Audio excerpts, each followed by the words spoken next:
ভারী তুষারপাতে ঢেকে গেছে জাপানের হোকাইডোর রাজধানী সাপ্পোরো। ভারী তুষার ঝড়ে সড়ক যোগাযোগ মারাত্মকভাবে ব্যাহত হয়। বরফে ঢেকে যায় প্রধান সড়কগুলো, যান চলাচল হয়ে পড়ে ঝুঁকিপূর্ণ। জরুরি প্রয়োজন ছাড়া বাইরে না যাওয়ার আহ্বান জানায় স্থানীয় কর্তৃপক্ষ।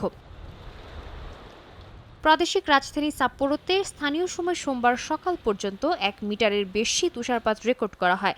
জাপান আবহাওয়া সংস্থার সাপ্পোরো আঞ্চলিক দফতর জানায় এটি সাম্প্রতিক সময়ের মধ্যে সর্বোচ্চ তুষারপাতের একটি। রোববার শতাধিক ট্রেন চলাচল বিলম্বিত বা বাতিল হয়। সোমবারও কিছু রুটে ট্রেন চলাচল বন্ধ থাকে। বরফ জমে যাওয়ায় রেললাইন পরিষ্কারে সময় লাগছে বলে জানানো হয়। এতে বিপাকে পড়েন যাত্রীরা। আমি এখানে 6 ঘন্টা ধরে অপেক্ষা করছি। এখন ট্রেন আসার আশাই ছেড়ে দিয়েছি। নিউ চিতোসে বিমানবন্দরে বাতিল হয় 50টির বেশি ফ্লাইট। এতে প্রায় 7,000 যাত্রী বিমানবন্দরেই রাত কাটাতে বাধ্য হন। সাদিয়া তাসনিম, সময় সংবাদ।